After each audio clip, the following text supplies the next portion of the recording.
Da lunedì mettere nelle condizioni le 300 case di riposo del Veneto, quindi vi do in anteprima questa informazione, di testare tutti i visitatori, togliendo ulteriore ansia perché noi siamo fortemente preoccupati delle case di riposo. E così, dopo le scuole dove sono state attivate le squadre anti-Covid, sorvegliate speciali tornano le RSA, qui del resto stanno i soggetti più deboli. Lo screening in loco sui visitatori permetterà di avere anche dati su larga scala e a proposito di tamponi la macchina regionale raggiunge una cifra record. 2 milioni passati, 2 milioni, e penso che questo, se pensate l'anno scorso a quest'ora, mai avremmo pensato di parlare di 2 milioni di tamponi. E proprio il monitoraggio conferma la tendenza, il 95-96% dei contagiati continua a non avere sintomi, un quadro diverso rispetto alla scorsa primavera. È cambiato il mondo, dice Zaia, che pure ribadisce la pericolosità del virus e la necessità di usare la mascherina anche alla luce delle nuove misure governative. Io dico, se avessimo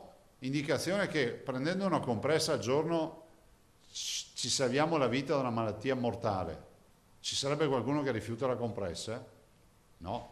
Allora, o ci mettiamo in testa che la mascherina salva la vita, no? o continuiamo così. In attesa dell'ufficialità delle misure dell'esecutivo e del nuovo DPCM che si preannunciano non derogabili da parte delle regioni, Zaia chiarisce i rapporti Roma-Venezia all'insegna del motto "a ciascuno il suo". Non è che noi vogliamo fare i bulli, no? Cioè non è che vogliamo fare i guastafeste, però è pur vero che a Roma è giusto che ci sia una regia, è giusto che ci sia una visione, diciamo, generale del problema pandemico, è previsto anche dalla Costituzione, ma è altrettanto vero che i malati poi ce li abbiamo noi.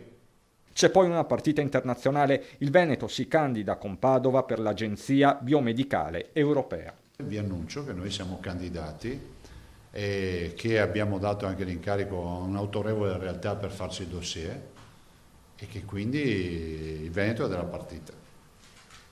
Ovviamente Padova centrale, di questa notizia ovviamente erano informato il rettore e il sindaco.